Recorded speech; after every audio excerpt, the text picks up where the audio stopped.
জয় শ্রীরাম, ভুবন বাবা কি জয়। তো এখন আমি কৃষ্ণপুর রোডে আছি, ভুবনের নিচে। তো এখন আমি হনুমান মন্দির পর্যন্ত যাব। হনুমান মন্দির পর্যন্ত যাব, একটু পরে রাস্তাটা জানাবো কেমন, ভালো নিয়ে খারাপ একটু পরে জানাবো সবাইকে। আমি এখন চলে যাই। নিচে রাস্তাটা খুব ভালোই আছে, উপরে তো জানা যায়নি, যাওয়ার পরে জানা যাবে।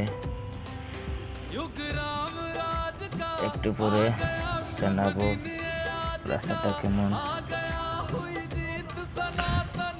তো আমি কোনো ব্লগার নেই, এমনি একটি ভিডিও করেছি, খুব সুন্দর দেখতে এর জন্য।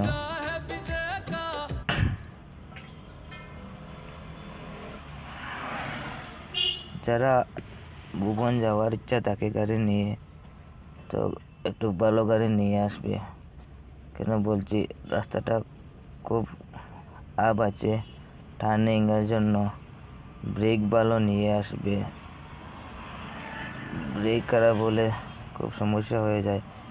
ব্রেক ভালো ভালো গাড়ি। তো এখন এসে গেছি হনুমান মন্দিরে। জয় হনুমান। খুব সুন্দর জায়গাটা। ওদিকে ভুবন পাহাড়ে যায়, ওদিকে ব্লক নেই। হনুমান মন্দির পর্যন্ত ব্লক আছে। এই দেখো আমার গাড়ি, খুব সুন্দর দেখতে। রোদ রোদ রেখে যায়, ফুলটা খুব সুন্দর। জয় শ্রীরাম, ভুবন বাবা কি যায়।